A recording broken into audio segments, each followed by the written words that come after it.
السلام علیکم۔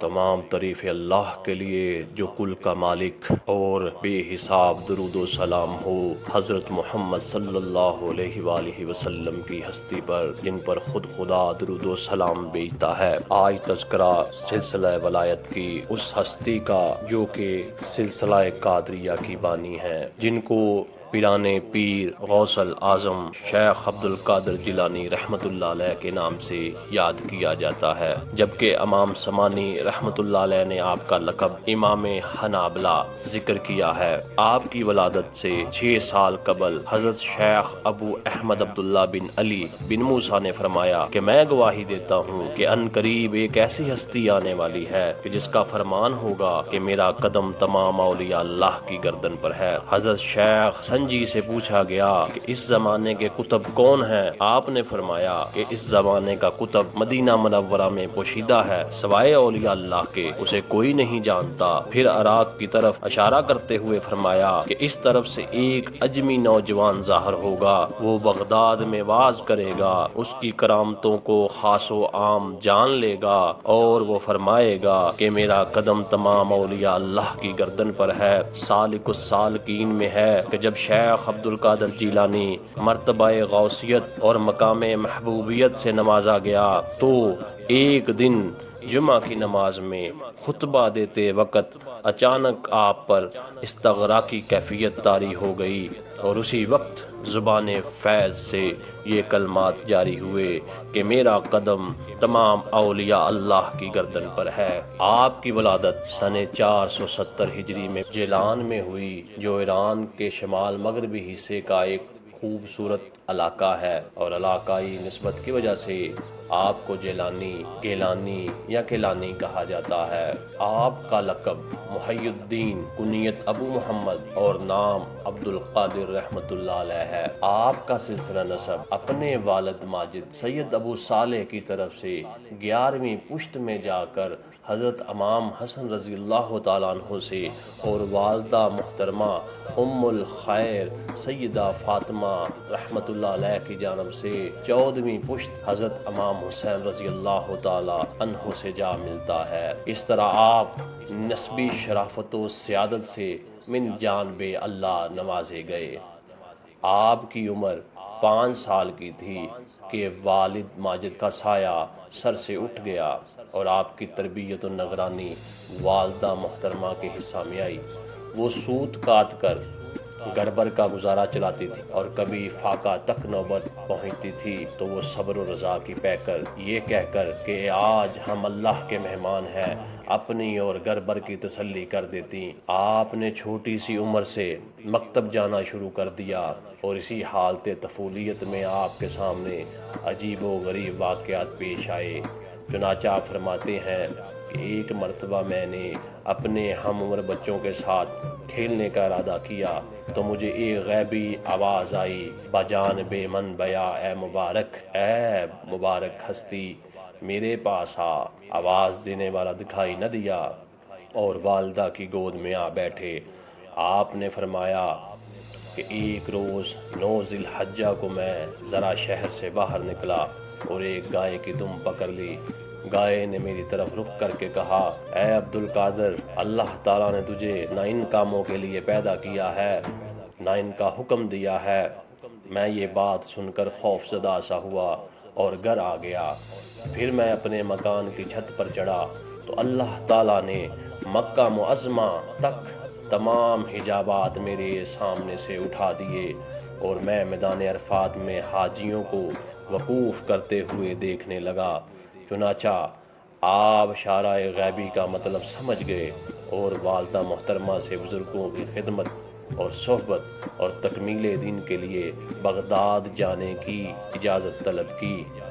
امام ذہبی رحمۃ اللہ علیہ فرماتے ہیں کہ آپ نوجوانی کی عمر میں بغداد گئے، اور خود شیخ صاحب کا بیان فرماتے ہیں کہ کہ شیخ عبد القادر جیلانی رحمۃ اللہ علیہ نے اپنی والدہ سے کہا کہ مجھے خدا کے کام میں لگا دیجئے اور اجازت مرحمت کیجئے کہ بغداد جا کر علم میں مشغول ہو جاؤں اور صالحین کی زیارت کروں۔ والدہ رونے لگیں، تاہم مجھے سفر کی اجازت دے دی اور مجھ سے عہد لیا کہ تمام احوال میں صدق پر قائم رہوں۔ والدہ مجھے الوداع کہنے کے لیے بیرون خانہ تک آئیں اور فرمانے لگیں، تمہاری جدائی خدا کے راستے میں قبول کرتی ہوں، اب قیامت تک تمہیں نہ دیکھ سکوں گی۔ آپ کی والدہ نے بخوشی اجازت دے کر رخت سفر تیار کرنا شروع کیا اور فرمایا کہ تمہارے والد نے کل 80 دینار چھوڑے ہیں، جن میں سے 40 اشرفیاں تمہاری صدری کی تہ میں سیدھی ہیں، لہٰذا بنام خدا جاؤ، ہمیشہ راست بازی اور استقامت کو اپنا شعار بناؤ۔ اتفاق سے راستے میں ڈاکہ پڑا۔ ایک ڈاکو نے آپ سے پوچھا کہ تیرے پاس بھی کچھ مال ہے؟ آپ نے فرمایا کہ ہاں، 40 اشرفیاں میری صدری میں سلی ہوئی ہیں۔ اس افراتفری کے عالم میں جب کہ لوگ اپنے مال کو چھپاتے پھرتے ہوں، آپ کا اس طرح اپنے مال کو ظاہر کر دینا آپ کی اخلاقی قوت پر دلالت کرتا ہے۔ چنانچہ ڈاکو کو بھی اس طرح سچ بولنے سے تعجب ہوا اور اپنے سردار کے پاس لے گیا۔ سردار نے اس کی وجہ پوچھی تو آپ نے فرمایا کہ میری والدہ نے مجھے ہمیشہ سچ بولنے کی نصیحت فرمائی۔ اللہ والوں کی زبان سے نکلے ہوئے الفاظ میں بجلی کی سی تاثیر ہوئی۔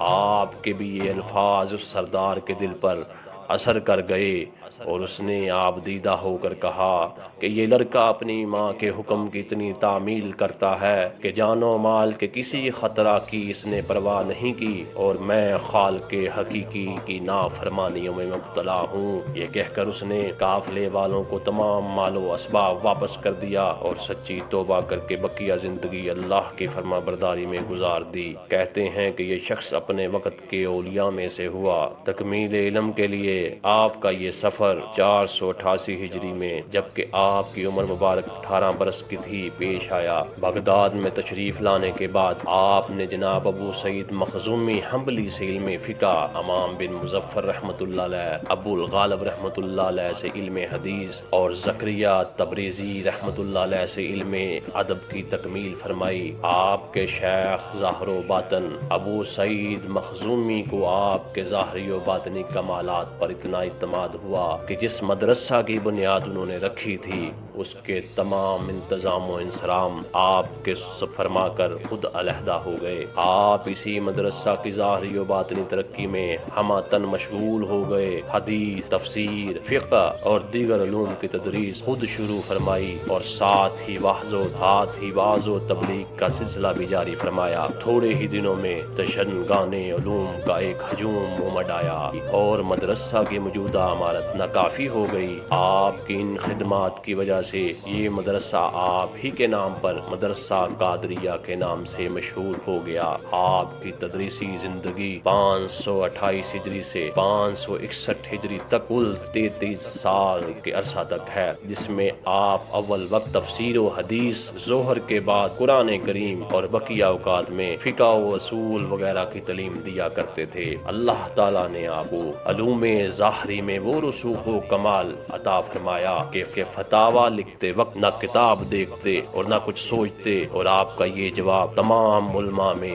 حجت مانا جاتا۔ علوم ظاہری کی تکمیل کے بعد حق تعالیٰ کی رضا جوئی کی خاطر آپ نے ایسے مجاہدات کیے جن کی مثال نہیں ملتی۔ آپ فرماتے ہیں کہ 25 سال تک عراق کے جنگلوں اور ویرانوں کی خاک بنیری اس طرح کرتا رہا کہ نہ مجھے کوئی جانتا تھا اور نہ میں کسی کو۔ 40 سال تک نماز فجر عشاء کے وضو سے ادا کرتا رہا اور 15 سال تک ایک رات میں پورا قرآن کریم نماز میں ختم کرتا رہا، اور 3 دن سے 40 دن تک ایسا بھی وقت آتا رہا کہ نہ کھانے کو کچھ ملتا اور نہ آرام اور نیند ہی نصیب ہوتی۔ آپ کے فرزند شیخ موسیٰ رحمت اللہ علیہ نے آپ کا ایک واقعہ نقل کیا ہے۔ آپ نے فرمایا کہ ایک دفعہ کسی ایسے ویران جنگل میں تھا جہاں نہ پانی تھا نہ نہ کھانے کی کوئی چیز، چند روز وہاں رہا اور مجھے ایک قطرہ تک نہ مل سکا، تشنگی سے میری بری حالت ہو گئی۔ اچانک ایک ابر نمودار ہوا اور بارش شروع ہو گئی۔ میں نے بقدر ضرورت اپنی تشنگی بجھا کر اللہ کا شکر ادا کیا۔ اسی ابر میں نے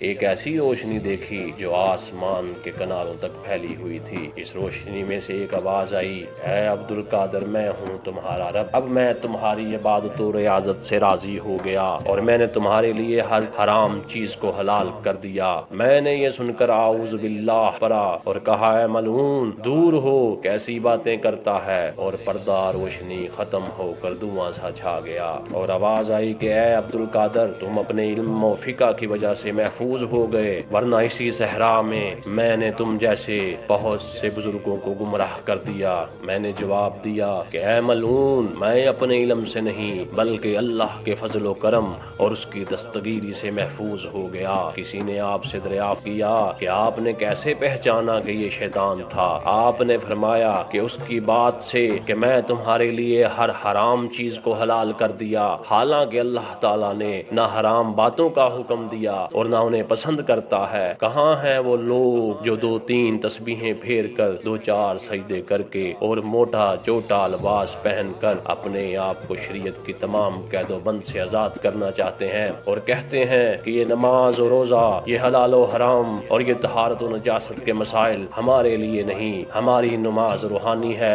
ہمارا روزہ روحانی ہے اور ہم شریعت کے پابند نہیں۔ وہ سرتاج اولیاء محبوب سبحانی رحمت اللہ علیہ اس واقعہ سے عبرت ہے اور سمجھیں کہ طریقت کا کوئی مرتبہ شریعت کے پابندی کے بغیر حاصل نہیں ہو سکتا۔ اپنے آپ کو شریعت سے آزاد کر کے مراتب روحانی کا دعویٰ کرنے والے زندیق ہیں۔ اللہ تعالیٰ نے اولیاء امت کو سینکڑوں کرامات سے نوازا، لیکن محبوب سبحانی رحمت اللہ علیہ کو اس مقام میں بھی خاص امتیاز حاصل ہے اور آپ کی بہت سی کرامات حد تواتر تک پہنچتی ہیں۔ ایک معاصر بزرگ شیخ علی رحمت اللہ علیہ فرماتے ہیں کہ میں نے حضرت شیخ سے زیادہ کرامت والا کوئی نہیں دیکھا، جب بھی جس کا دل چاہتا آپ کی کرامت کا مشاہدہ کر لیتا۔ دارا شکوہ نے تحریر کیا ہے کہ اگر آپ کی کرامتوں کو جمع کیا جائے تو ایک ضخیم کتاب بھی اس کے لیے کافی نہ ہو سکے، لیکن اس کا یہ مطلب نہیں کہ حضرت شیخ کی جانب ایسی باتیں منسوخ کر دی جائیں جن کا نہ سر ہو نہ پیر اور نہ شریعت سے ہم آہنگ ہو۔ اس لیے علامہ ابن کثیر رحمت اللہ علیہ فرماتے ہیں، یعنی بہت سے لوگ آپ کی طرف اکثر بے سر و پا واقعات منسوب کر دیتے ہیں۔ آپ نہایت خوشخو، مہربان، شفیق اور حسن اخلاق کے پیکر تھے۔ مہمانوں کی خدمت، بڑوں کی عزت، چھوٹوں پر شفقت فرماتے۔ آپ نے اپنی ذات کے لیے کبھی غصہ نہیں کیا۔ ہاں، خلاف شریعت امور کو دیکھ کر آپ کے غضب کی انتہا نہ رہتی۔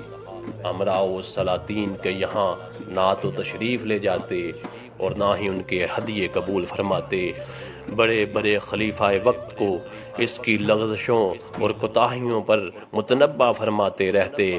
ایک مرتبہ خلیفہ وقت مستنجد باللہ نے حاضر ہو کر اشرفیوں کے 10 توڑے پیش کیے۔ آپ نے حسب معمول انکار کر دیا۔ ادھر سے شدید اسرار ہوا تو آپ نے ایک توڑا دائیں ہاتھ میں اور ایک بائیں ہاتھ میں لے کر انہیں رگڑا تو اشرفیوں سے خون بہنے لگا۔ پھر خلیفہ سے فرمایا کہ اللہ سے شرم نہیں آتی کہ لوگوں کا خون کھاتے ہو اور جمع کر کے میرے پاس لاتے ہو؟ یہ حالت دیکھ کر خلیفہ رونے لگا، حتیٰ کہ غشی طاری ہو گئی۔ آپ کی مجلس ایسی باروب اور پرسکون ہوتی کہ بڑے سے بڑے بادشاہ کو بھی دم مارنے کی مجال نہ ہوتی، لیکن ساتھ ہی ایسی تسلی بخش کہ کیسا ہی غمزدہ آپ کی مجلس میں چلا جائے اس کے تمام رنج و غم فوراً دور ہو جائیں۔ التفات اس قدر عام ہوتا کہ ہر شخص یہی سمجھتا کہ مجھ پر سب سے زیادہ نگاہ کرم ہے۔ اللہ تعالیٰ نے آپ کے واعظ میں عجیب و غریب سحر رکھا۔ بڑے بڑے خطبہ و فصحا انتہا کا آتشیں کلام وہ اثر نہ رکھتا جو آپ کی زبان سے نکلے ہوئے چند معمولی الفاظ رکھتے تھے، حتیٰ کہ آپ کی مجلس واعظ سے کئی جنازے نکلا کرتے تھے۔ آپ کے واعظ سے متاثر ہو کر زیادہ یہود و نصارہ آپ کے ہاتھ پر اسلام لائے اور 1,00,000 سے زائد بدکردار انسانوں نے توبہ کی۔ آپ کے واعظ کو قلم بند کرنے کے لیے 400 آدمی پہنچتے اور جو کچھ آپ کی زبان سے نکلتا اسے نوٹ کر لیتے۔ آپ عموماً ہفتہ میں 3 بار وعظ فرمایا کرتے، ہفتہ اور منگل کو مدرسہ میں اور اتوار کو خانقاہ شریف میں۔ مجلس واعظ تشنا کاموں سے ایسی بھر جاتی کہ تل رکھنے کی جگہ بھی نہ رہتی۔ بعض اوقات آپ کی مجلس واعظ میں 70,000 سے زائد انسان شریک ہوتے۔ رجال الغیب اور جنات کی شرکت کا حد و شمار ہی نہیں۔ جب آپ کی عمر 91 سال کی ہوئی تو محبت الہی نے جوش مارا، چنانچہ سن 561 ہجری میں آپ کی وفات ہوئی۔ تاریخ وفات میں شدید اختلاف ہے، بعض نے 9 کو اور بعض نے 11 کو صحیح فرمایا ہے، واللہ عالم۔ بعض کتب میں مذکور ہے کہ آپ کے جنازے میں اس قدر ہجوم تھا کہ اہل خانہ مجبور ہو گئے اور رات کے وقت آپ کو دفن کر دیا، اور بعض نے لکھا ہے کہ رات کو ہی آپ کے ہی مدرسہ میں سائبان کے نیچے آپ کو سپرد خاک کر دیا گیا اور مدرسہ کا دروازہ بند کر دیا گیا۔ صبح کو لوگ آتے اور بے تابانہ مزار کی زیارت کرتے اور روتے۔ آپ وفات خلیفہ مستنجد باللہ کے عہد میں ہوئی۔ آپ نے متعدد تصانیف چھوڑی جن میں سے کچھ درج ذیل ہیں۔